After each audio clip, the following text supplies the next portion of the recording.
अस्सलाम वालेकुम। SM news के साथ मैं हूं मुकद्दर रज़ा। एसएम न्यूज़ स्टूडियो में खुश आमदीद। खबरों का सिलसिला बढ़ाते हुए खबर शामिल करते हैं इस्लामाबाद से। कौमी अमन फाउंडेशन बराए बैनुल मज़हब हम आहंगी का इजलास इस्लामाबाद में मुनक्किद हुआ कि जिसकी सदारत जनाब मोहम्मद यूसुफ कादरी चेयरमैन कौमी अमन फाउंडेशन बराए बैनुल मज़हब ने की। इस हवाले से मज़ीद तफसीलात जानते हैं ब्यूरो चीफ मियां मुमताज़ अहमद से। जी मुमताज़, बताइएगा क्या तफसीलात हैं आपके पास? कौमी अमन फाउंडेशन बैन मुसाबा मंगी का इजलास 12 जनवरी बरोज़ मंगल इस्लामाबाद में मुनक्कद हुआ, जिसकी सदारत जनाब मोहम्मद यूसुफ कादरी चेयरमैन पाकिस्तान कौमी अमन फाउंडेशन बैन मुसाब ने की। कौमी अमन फाउंडेशन के ज़िम्मेदारान ने शिरकत की, जिसमें तमाम ज़िम्मेदारान ने फाउंडेशन के हवाले से अपने अपने ख्यालात का इज़हार किया और बाद में ज़िम्मेदारों को नोटिफिकेशन दिया गया।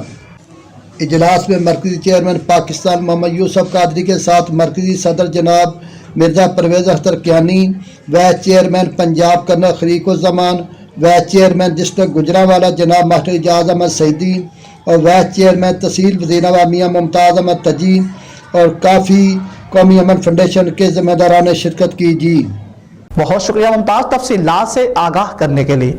अब तक के लिए इतना ही। मज़ीद खबरों के लिए देखते रहिए एसएम न्यूज़।